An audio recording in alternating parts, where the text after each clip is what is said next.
আপনারা অবস্থান করুন যার যার জায়গায়। আপনাদের সবকিছু দেখার জায়গা স্থান পরিবর্তন করবেন না। আমি আল্লাহ তাআলার শুকরিয়া আদায় করি, আল্লাহ তাআলার শুকরিয়া আদায় করি আবার আপনাদের সামনে দাঁড়াতে পেরেছি। আমি বলেছিলাম দুর্নীতিমুক্ত বাংলাদেশ ইনশাআল্লাহ সবাইকে নিয়ে আমরা গড়ব। আমরা কথা দিচ্ছি বাংলাদেশ জামাত ইসলামী যদি আল্লাহ তাআলার মেহেরবানি এবং সরকার জনগণের ভালোবাসা নিয়ে সরকার গঠন করে, তাহলে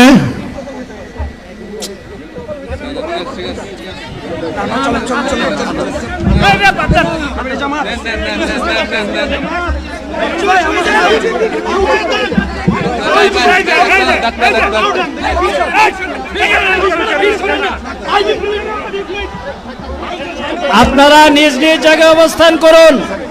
আমাদের স্বেচ্ছাসেবকগণ আছেন, দিয়েছেন তত সময় মানুষের জন্য লড়াই করব ইনশাআল্লাহ। এ লড়াই বন্ধ হবে না। বাংলার মানুষের মুক্তি অর্জন হওয়া পর্যন্ত আমাদের লড়াই অব্যাহত থাকবে।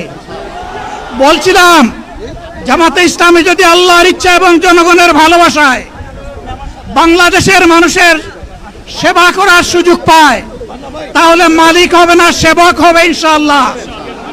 আজ আমি ঘোষণা দিচ্ছি, লক্ষ জনতাকে সাথে নিয়ে বাংলাদেশ জামাতে ইসলামী থেকে যারা আগামীতে সংসদ সদস্য হিসাবে নির্বাচিত হবেন, আরে আপনারা কথা বন্ধ করেন, আপনারা কথা বন্ধ করেন, সবাই বসে পড়েন, সবাই বসেন, বসেন, কেউ দাঁড়াবেন না, সবাই বসেন।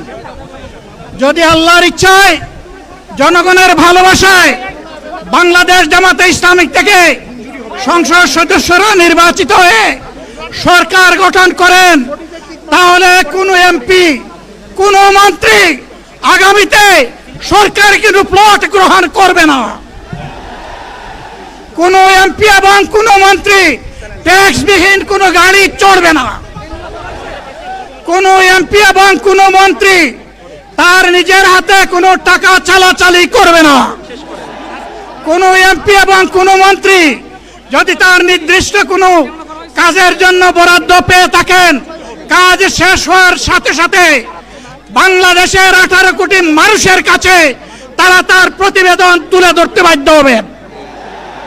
সম্মানিত বন্ধুগণ, চাঁদা আমরা নিব না, দুর্নীতি আমরা করব না, চাঁদা আমরা নিতে দেব না, দুর্নীতি আমরা সহ্য করব না। এই বাংলাদেশটাই আমরা দেখতে চাই। যুবকদেরকে আমরা স্পষ্ট ভাষায় বলতে চাই, বন্ধুগণ, তোমাদের সাথে আমরা আছি। আমি আজকে জামাতের আমির হিসাবে এখানে কথা বলতে আসিনি। আমি এসেছি বাংলাদেশের 18 কোটি মানুষের একজন হয়ে কথা বলতে।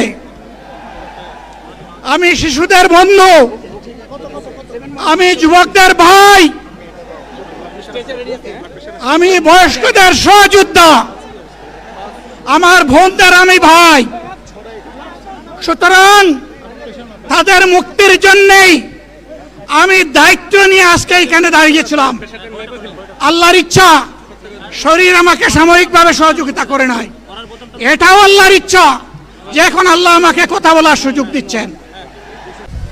পল্টন গণহত্যা, শাপলা গণহত্যা, সারা দেশের গণহত্যা, পিলখানার গণহত্যা, 24-এর গণহত্যা, এই গণহত্যা যারা করেছে তাদের সকলের বিচার বাংলাদেশের মাটিতে নিশ্চিত করতে হবে।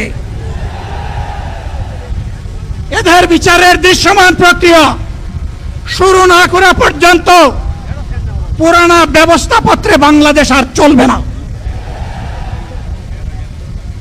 এতগুলো মানুষ এমনি এমনি জীবন দেয় নাই, জীবন দিয়েছে জাতির মুক্তির জন্যে।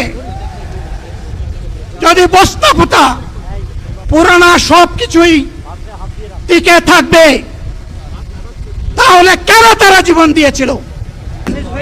আপনাদের এই ত্যাগের বিনিময়ে নতুন বাংলাদেশ আমরা পেয়ে যাব। আসুন সেই নতুন বাংলাদেশের জন্য একবার স্লোগান দিয়ে শেষ করি, নারায়ে তাকবীর। আসসালামু আলাইকুম ওয়া রাহমাতুল্লাহ।